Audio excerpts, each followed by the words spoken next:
Choose your car. Choose your deal. Determine your trade-in value and find the dealer near you. BuyAToyota.com. Our showroom at your fingertips.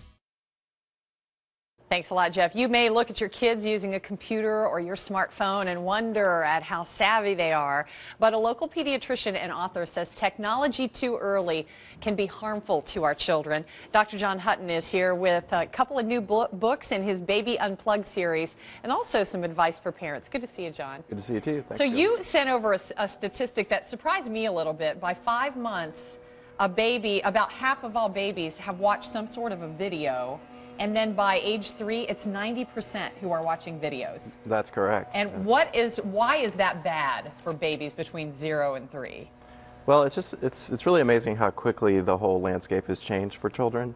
You know, back when we were kids, we probably, there was really nothing to watch, and we may have waited until we were, 3 or 4 years old before even thinking about watching television. But nowadays, really one of the key drivers is just all the stuff out there that's supposed to be educational for children. And, yeah, it's billed as educational, but is it really? Like these Baby Einstein videos and things like that? They're really not. There's something about a young child's brain that they really don't start to figure out, what's going on in the videos until they're at least 2, and often up to 3 years old. So you say that there shouldn't be any sort of screen time before age 3. Is there something detrimental that happens from that? It's a couple things. One is that for whatever reason, as I said, the infant brain does not really process screen-based things very well.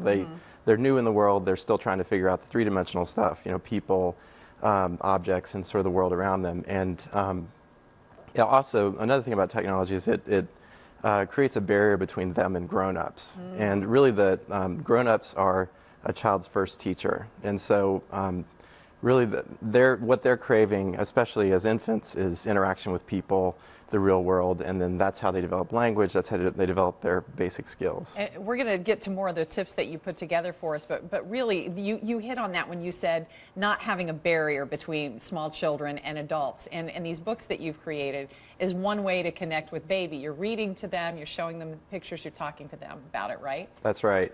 I always say that books are much more than just information for young children. I mean, there is certainly a lot in there. There's words, there's pictures, all kinds of things. But one of the best things about books, and it's really one of the best inventions ever created, is it's a catalyst. It's a way to bring grown-ups and children together to really spend time interacting, not just reading the book, but talking about what's in there, asking questions, practicing saying words and things like that, and it really works perfectly. Some other tips for parents of young children. Let's take a look at that list if we can. Simple toys are best for babies and young children, and also be consistent and read and play and do things with them every day.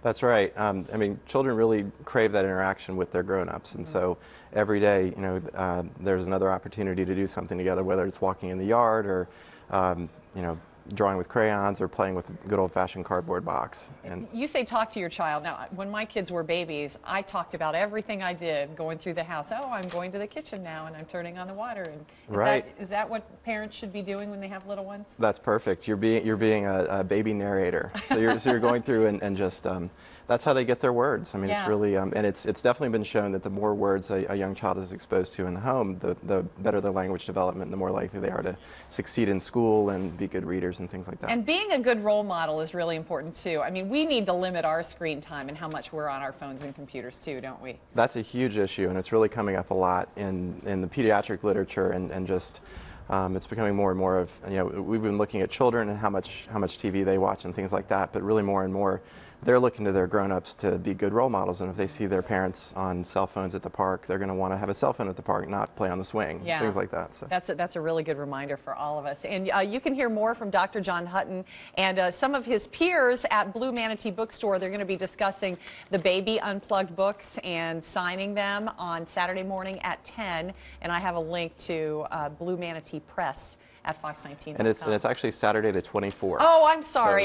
Saturday the 24th. My apologies. That's okay. But go to Blue Manatee anytime because it's just a fun place to Thank go you. and find books. Thanks a lot, John. Really Good to see appreciate you. it. We'll be back.